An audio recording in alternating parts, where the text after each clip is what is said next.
começo de ano, eu tento trazer à tona esse tema de resoluções.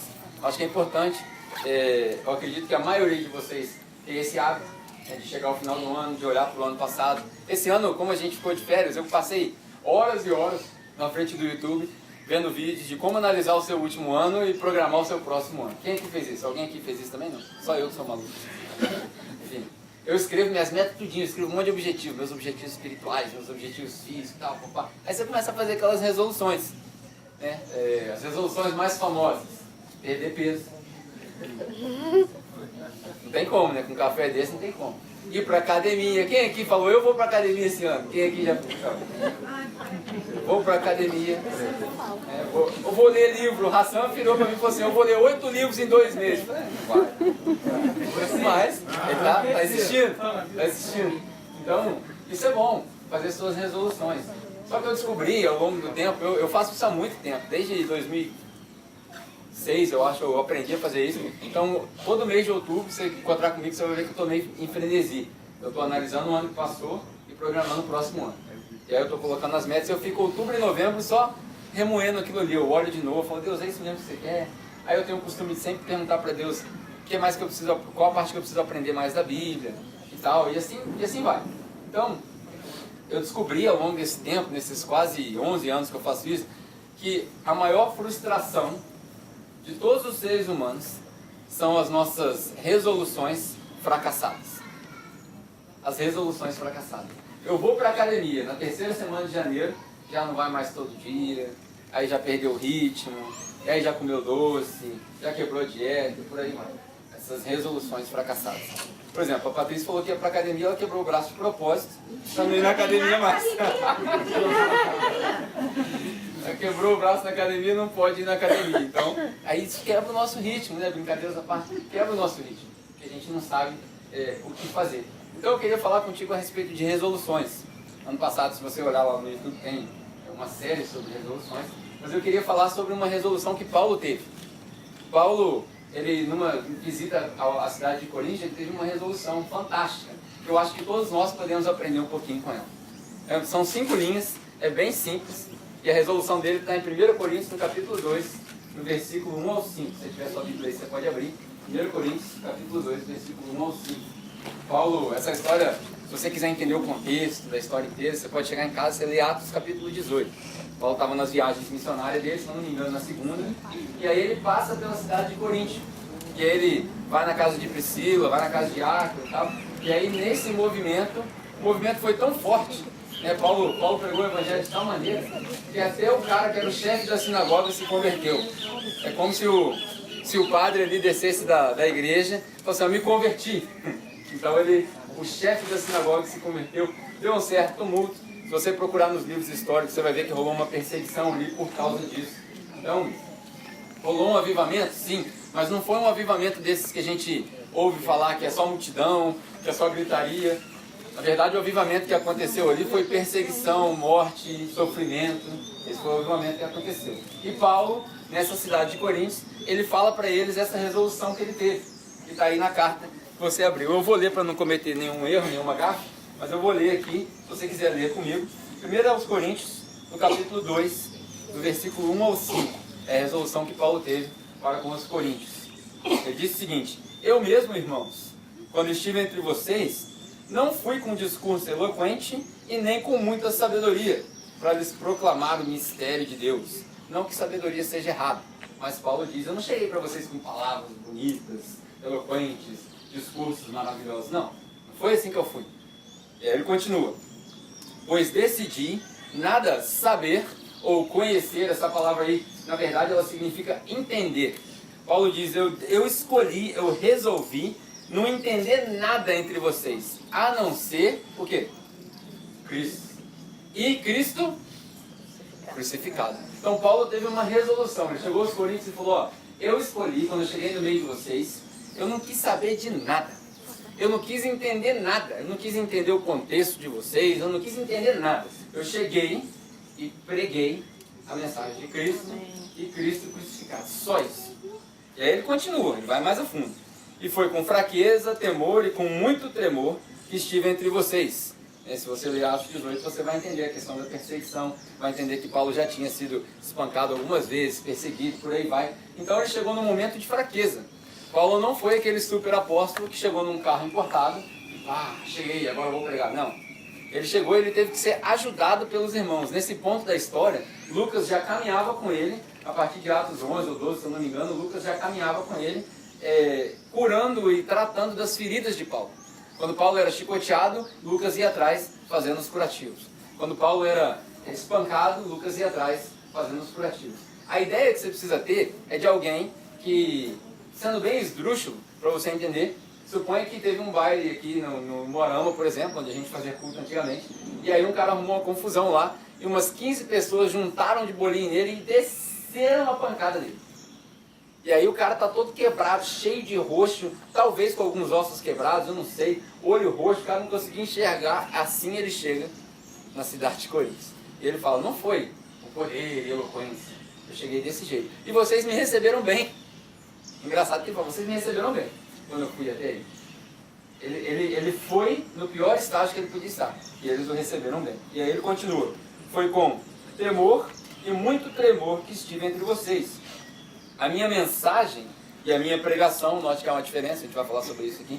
A minha mensagem e a minha pregação não consistiram em palavras persuasivas de sabedoria, mas consistiram na demonstração do poder e na demonstração do Espírito.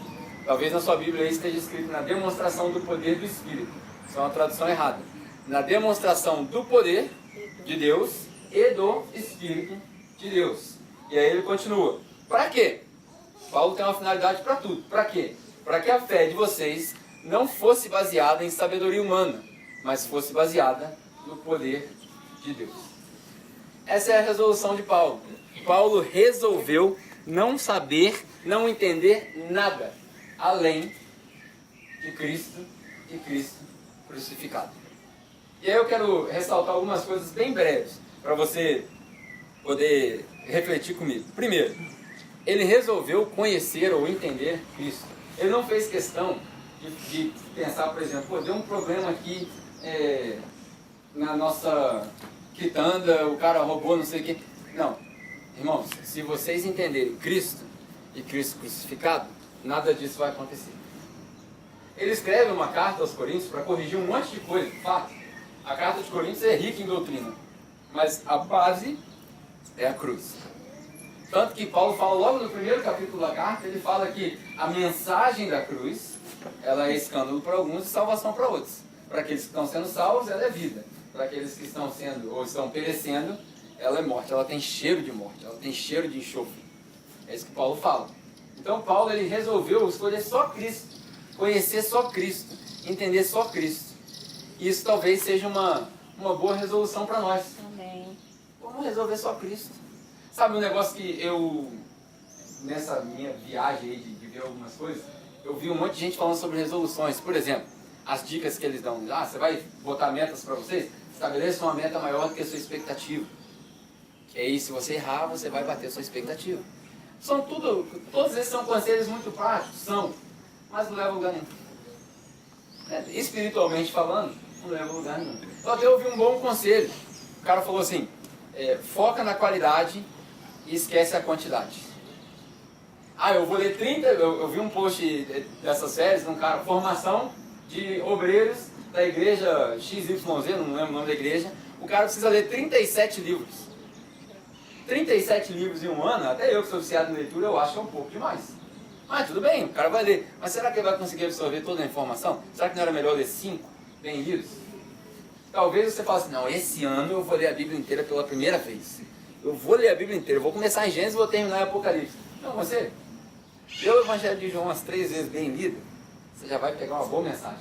Depois, você conseguir encaixar na sua vida ali, na sua prioridade, como o Hassan pregou na última mensagem aqui, se você conseguir ajustar as suas prioridades, aí você lê os outros. Aí você vai acrescentando. Você não precisa ler tudo de uma vezada só. Você tem tempo. E Deus não vai te julgar pela quantidade de versículos que você decorou. Isso aí é a última coisa que Deus está preocupado. Deus não está preocupado com quantos versículos você decorou. Deus está preocupado com quanta prática você põe na palavra dele. E para isso, você não precisa memorizar. Para isso, você só precisa ter um pouquinho de intimidade com ele. Então, eu ouvi muitos conselhos práticos, mas Paulo escolheu resolver, conhecer, entender só Cristo. E aí no versículo 4 ele fala o seguinte: a minha mensagem e a minha pregação, duas coisas diferentes. Engraçado que muita gente não consegue ver essa diferença. Às vezes a gente lê e passa despercebido. Mas Paulo usa duas palavras diferentes. Para a mensagem ele fala logos e para a pregação ou sermão ele fala querigma. Querigma significa proclamação. Então Paulo diz o seguinte: eu tenho duas coisas que eu carrego comigo. Uma é a minha mensagem, a outra é a minha proclamação.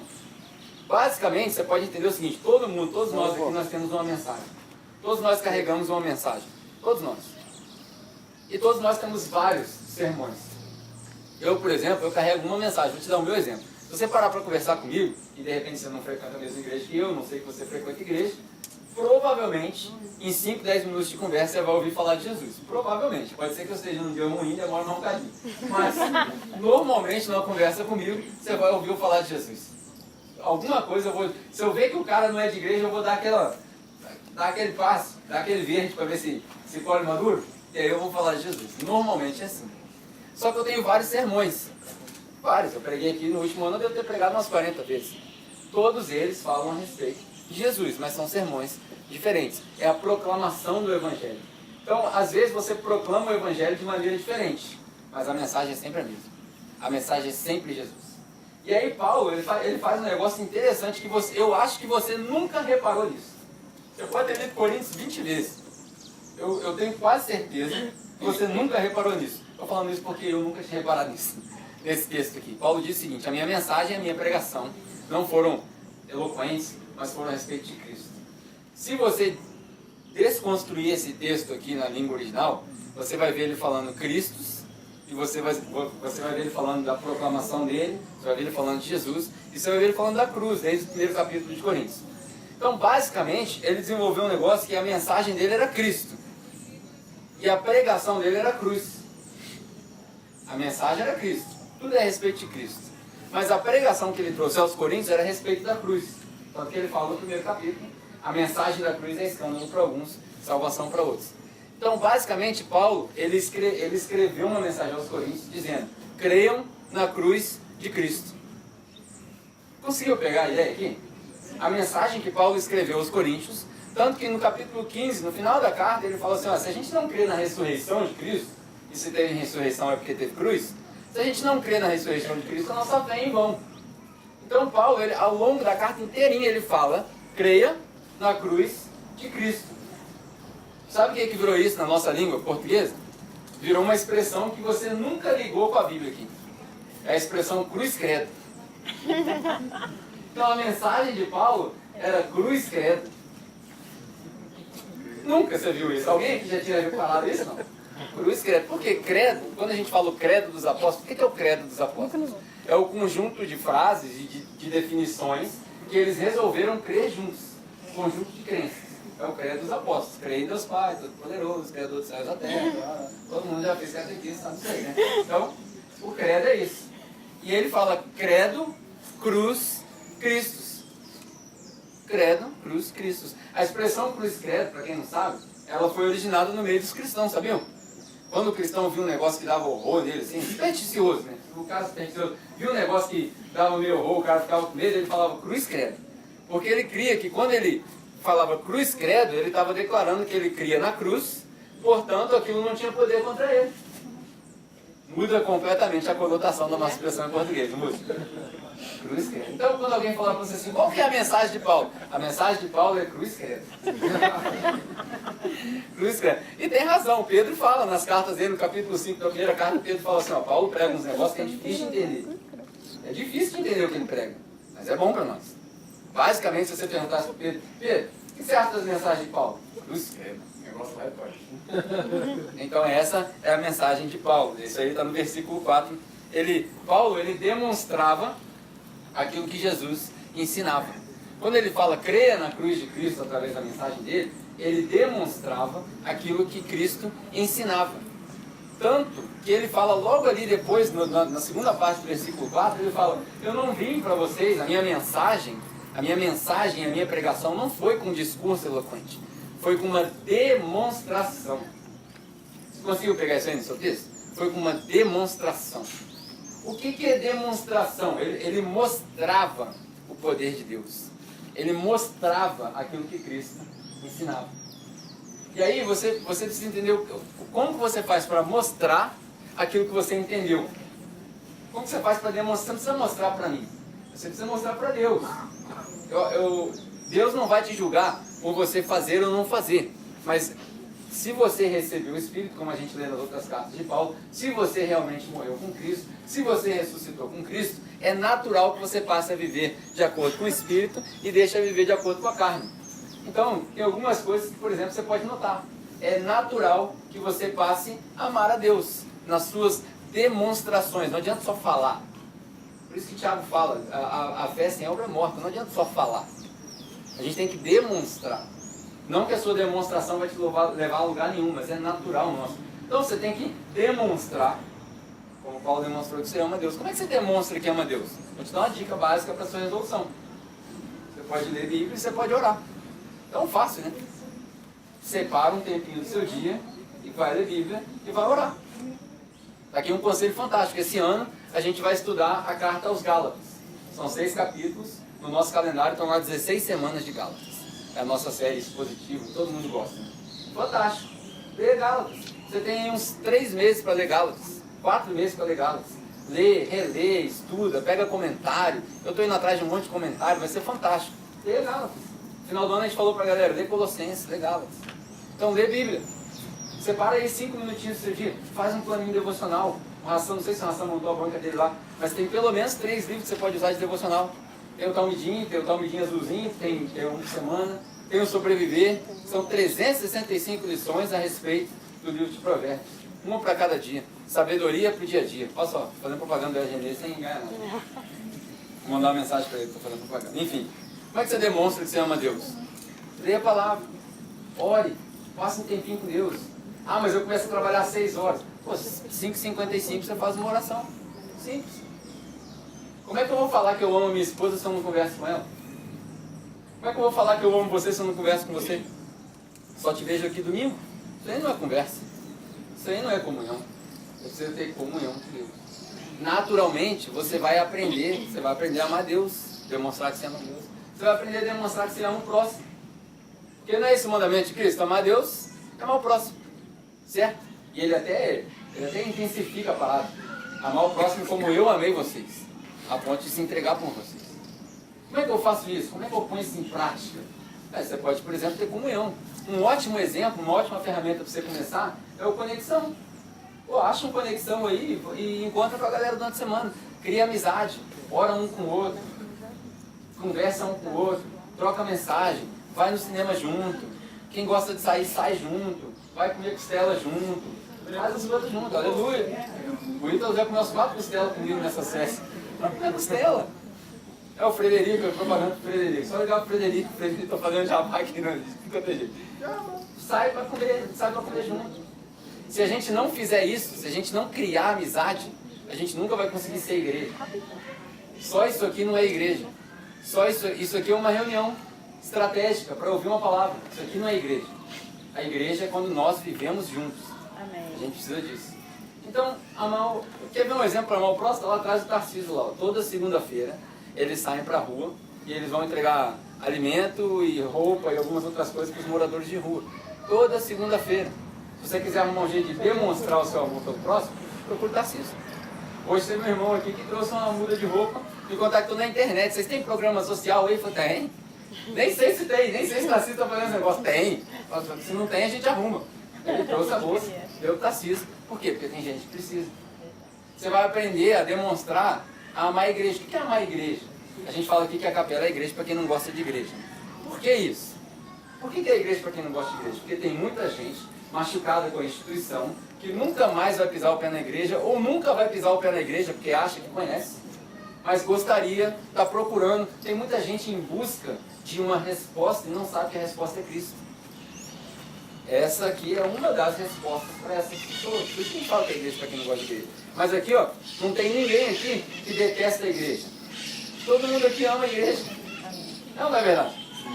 Teve gente no nosso meio aqui, inclusive eu, que não aguentou ficar de férias. Estava domingo e ia para a igreja. Eu fui na Batista, eu viajei, eu fui em outra igreja. Tem dia que a gente sai daqui de noite e vai visitar outras igrejas. Tudo bem que de vez em quando a gente fica só rindo das coisas, fazendo piada e tal, porque o Paulo não me deixa em paz, ele fica falando um monte de besteira, mas a gente vai. A gente gosta de igreja. Nós somos tudo igrejeiro. Glória a Deus. Aqui todo mundo é igrejeiro, todo mundo é rato de igreja aqui. Mas aí a gente se deu o benefício de criar uma igreja para aqueles que não gostam de igreja, para ir para fora, para ir atrás daqueles que precisam. Mas a gente precisa aprender a amar a igreja. O que é amar a igreja? É amar a sã doutrina, é amar a palavra, é tentar viver de acordo com a palavra, é se policiar para não pisar fora da linha, é se policiar para não pecar. Porque o que é pecar? As pessoas acham que pecar é só adulterar, roubar, não é isso. Pecar é o seguinte: Deus escolheu para você andar nesse caminho, você pisou nesse aqui, ó, pecou. E não é ser legalista. Pecar é errar o alvo que Deus deu para você. Então, no momento que você saiu do caminho, você vê que as coisas não estão funcionando, é porque você está no pecado. O que você tem que fazer? Arrependa-se dos seus pecados e viva uma vida que dê frutos de arrependimento. Simples. Isso é Atos capítulo 3. Só volta para o caminho e continua andando no caminho que Deus te deu. Amém? Você vai aprender a amar o mundo. Demonstrar que você ama o mundo. Aí tem gente que vai falar assim: mas amar o mundo? Como assim? Amar o mundo é errado. A gente não pode amar o mundo. Ué, o que diz o versículo mais famoso? João 3,16. Deus amou quem? Ali não fala Deus amou a igreja, amor fala. Ali Deus amou o mundo. A ponto de entregar o seu filho. Para que todo aquele no mundo que creia não pereça, mas tenha vida eterna. Então a gente precisa aprender a amar o mundo. O que é amar o mundo? É amar os que são diferentes da gente. Amar os que são diferentes da gente. Ah, mas o cara vive em pecado. É amar os que vivem em pecado. Porque você também vive em pecado. Ah, eu não, eu cresci na igreja. Efésios capítulo 2, vocês estavam mortos nos seus pecados e transgressões. Você quer ir contra a Bíblia? Aí o problema é seu. Estava todo mundo do mesmo jeito. Você não é diferente do ladrão, você não é diferente do assassino, você não é diferente da prostituta. Aí tem gente que coloca até as condições psicológicas num campo de pecado inalcançável. Você não é diferente do homossexual, do bissexual, do transexual, você não é diferente de nenhum deles. Tudo bem que tem muita gente que é sem vergonha, mas isso ainda é para você julgar. Amém. O nosso trabalho é ser Cristo. Eu resolvi conhecer a Cristo e Cristo crucificado. Ah, mas como é que faz para converter os caras que são diferentes da gente? Aí você deixa que Deus converte. Que Ele converteu você, coração duro de pedra. Amém ou não? Amém. Então vamos dar espaço para o Espírito Santo fazer o trabalho dele também. Estou falando que agora a gente vai liberar tudo? De maneira nenhuma, porque também não sou eu que libero nada. Eu não libero nem proíbo nada. Quem libera e quem proíbe é Deus. Como é que você sabe que Ele libera e que Ele proíbe? Só lê a palavra. Volta na primeira disciplina. Leia a Bíblia, ore, ame a igreja, ame a doutrina. Essas coisas são a demonstração do poder. Paulo veio com demonstração de poder. Aí a minha pergunta para você é o seguinte: como que as suas resoluções demonstram o poder de Deus? Vamos pensar nessa?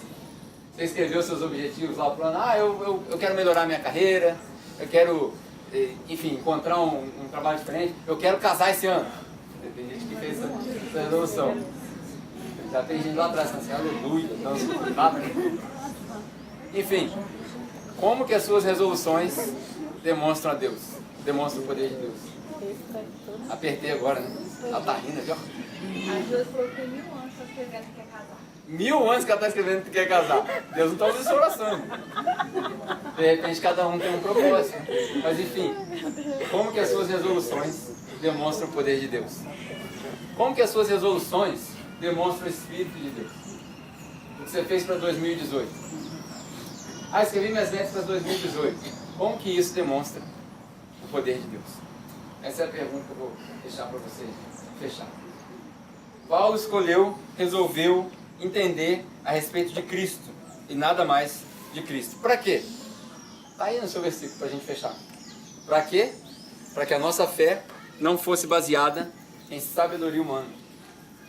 Quantos de nós aqui não viemos de contextos onde a gente viu alguém eloquente? Mas o cara falou, então é assim. Quantos de nós já não ouvimos na nossa família? De repente tem gente que passou por isso, e meu objetivo aqui não é criticar ninguém, o objetivo é só tentar abrir seus olhos. Quantos de nós já não falam assim: mas o pastor falou, então é verdade?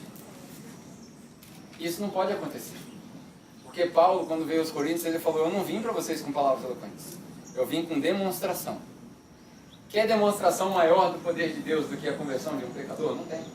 Demonstração do poder de Deus não precisa necessariamente ser cambalhota, gritaria, multidão, não precisa nada disso. Demonstração do poder de Deus é pegar um coração de pedra, um coração de um pecador que não está procurando Deus e transformar aquele coração, converter aquela pessoa e aquela pessoa fala assim, agora eu sou de Jesus. Glória a Deus. Isso é o poder de Deus. Como que as suas resoluções estão demonstrando o poder de Deus? De repente, hoje, você vai voltar e vai refazer suas resoluções. Não, peraí, preciso melhorar um pouquinho aqui nas minhas resoluções. E aí eu quero fazer uma proposta para nós, como igreja. Você tem as suas resoluções individuais, eu não tenho poder nenhum sobre elas. Eu não tenho como falar para você, faça ou não faça. Não é meu dever isso. Mas como igreja, eu queria te propor, se você quiser, andar junto com a gente nesse sentido, nesse ano. Não vou falar que é o ano de X ou Y, Z, não é nada disso. Mas que nós, como igreja, possamos resolver só crer em Cristo. Como Paulo falou, que a gente possa ser a igreja do Cruz Credo. Amém? A igreja do Cruz Credo é a igreja que resolveu crer na cruz de Cristo e mais nada. Mais nada. Na hora que alguém for assim, ah, mas como é que vocês fazem com a disciplina do fulano e tal? É cruz, amigo. Ah, como é que vocês fazem com o programa? É cruz. Ah, como é que vocês fazem com a pessoa que te criticou? É cruz. Como é que vocês fazem com a exposição que vocês têm, está envolvido meio que prefeitura e tal? É cruz. Tudo é cruz. Se a gente resolver conhecer a Cristo e Cristo crucificado, você pode ter certeza que cada pessoa que entrar no nosso meio, que não conhece Jesus ainda, vai ter uma fé baseada no poder de Deus e no Espírito de Deus e não na eloquência de qualquer pregador ou qualquer mensagem que for pregada aqui. Essa é a ideia. A ideia é que a gente seja tão poderoso isso no nosso meio, que no dia que a gente não tiver mensagem nenhuma, a nossa querigma, a nossa proclamação do Evangelho no dia a dia, vai ser tão natural que as pessoas vão vir tomar café e vão falar assim, eu quero participar desse corpo. Sem precisar de apelo. Paulo não precisou de apelo. Repare que Paulo não passou vários anos fazendo apelo na igreja. Paulo escreveu uma carta para consertar aquilo que já estava acontecendo.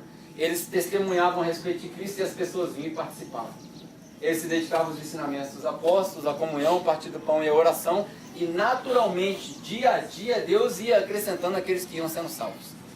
Então o meu propósito para nós como igreja, se você quiser andar conosco nesse ano, se você quiser se juntar nesse propósito, é que nós oremos e nos esforcemos para conhecer só a Cristo.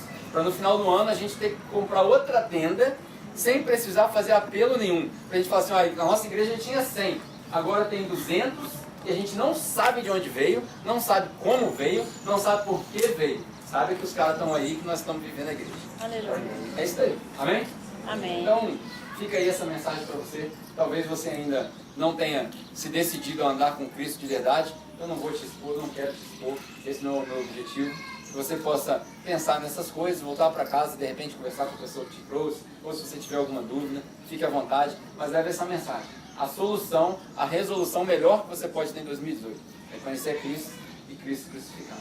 Assim as pessoas à sua volta vão ter uma fé baseada no poder de Deus. Amém? Vamos orar? Se você quiser ficar de pé. E logo depois a gente tem mais café ali.